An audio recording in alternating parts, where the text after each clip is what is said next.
nagligad. Isa kalalaki, matahong simbaybo. Siya'y pinahabi sang manok baligya. Anay kay nakatungko na layuan sang tuba.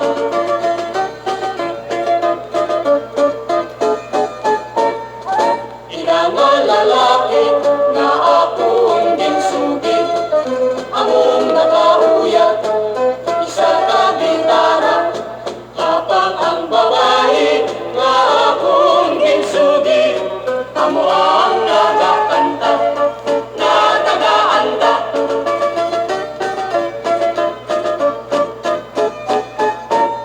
Sa wala madugay may isang nagligan.